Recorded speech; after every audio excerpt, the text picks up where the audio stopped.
José Maria Marim, candidato da coligação PSC-PT do B, pergunta agora para Enéas Carneiro, do Prona. Doutor Enéas, como o senhor sabe, eu sempre estive ligado ao esporte. Fui atleta do São Paulo Futebol Clube, presidente da Federação Paulista de Futebol. E está causando uma grande decepção a todos os brasileiros a conduta da nossa equipe nas Olimpíadas. Eu pergunto ao senhor, o senhor tem algum projeto específico como candidato a prefeito visando a melhoria dos nossos atletas numa futura competição? Resposta ao governador Marim, resposta sincera, como eu sempre dou. Eu não entendo absolutamente nada de futebol. Na sequência, o candidato Enéas Carneiro, do Prona, pergunta para a candidata Marta Suplicy, do PT. Senhora, dona Marta, eu estou acostumado a falar em 30 segundos. Quero ver como a senhora responde em 30 segundos. Vou dividir o tempo em 3 perguntas. Não, não é possível, é uma pergunta só. A senhora escolhe qualquer uma das 3, senhora, se eu gosto.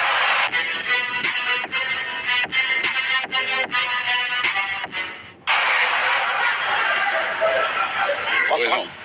Sobre o distrito de Marcilac, aqui em São Paulo, eu quero que a senhora me responda qual o maior problema do ponto de vista de índice de bem-estar social, do seu ponto de vista, como resolvê-lo.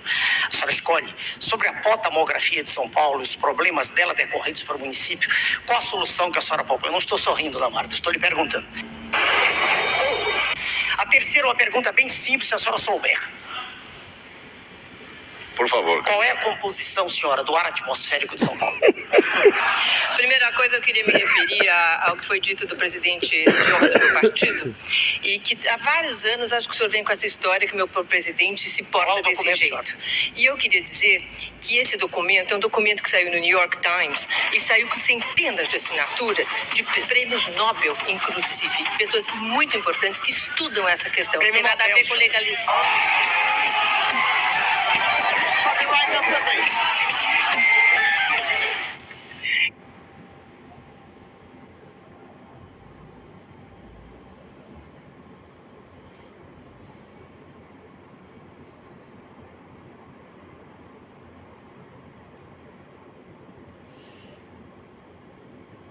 A nossa sociedade, e ela quer essa mudança.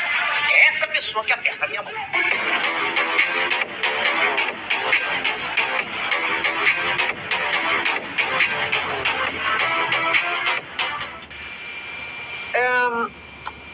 Foi convidado ou teve vontade de participar da passeata gay?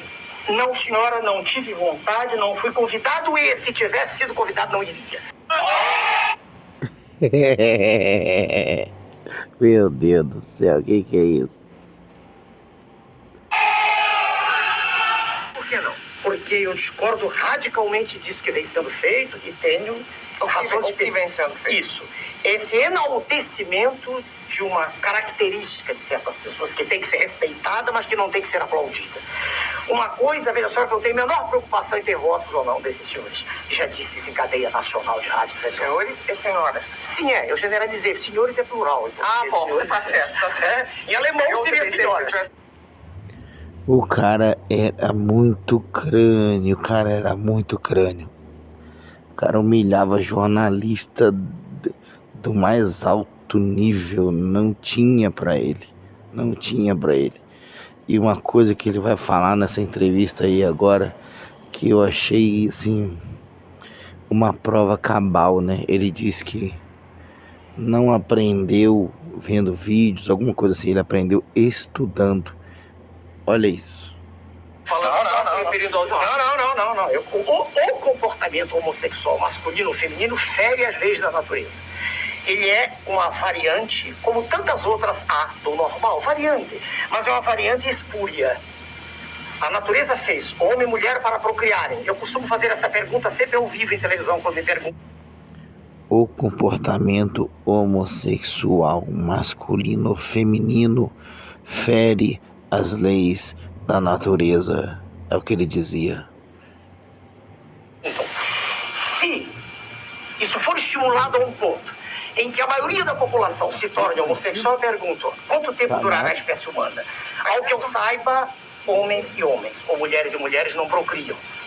Deixa eu dizer para a senhora, isso é uma aberração. Mulheres e mulheres não procriam. É o que ele dizia. Isto é uma aberração. A natureza. Eu sou professor de medicina. Essa parte aí que ele fala agora, isso é uma aberração da natureza. Eu sou professor de medicina e o resto eu vou deixar ele falar porque fica muito mais bonito. Quer dizer, para deixar bem clara a função. Eu não aprendi lendo jornais, nem vendo notícias. Eu estudei.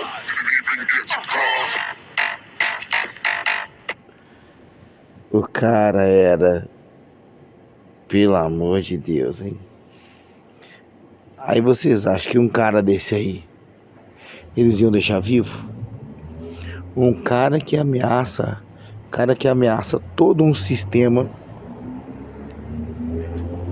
Um cara que ameaça todo um sistema de governança, toda uma elite,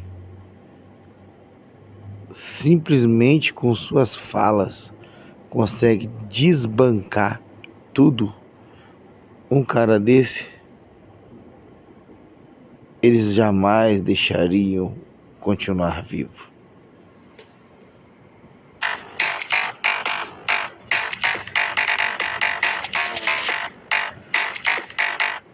E o serviço da dívida, isso é apenas o serviço, cada vez maior e a dívida continua crescendo. É uma ironia curiosa, quanto mais se paga, mais se deve. Não é problema do governo de Sua Excelência, o presidente Lula, que não entende nada disso. Desculpem os líderes do PT, mas Sua Excelência já discutiu com ele certa feita ao vivo. Não tem o mínimo de arrumação intracromossomial específica para dirigir o país. Não tem o mínimo de arrumação intracromossomial para dirigir o país. Olha o nível da humilhação que esse cara causava. Olha o nível da humilhação. As pessoas nem entendiam o nível ao qual ele falava.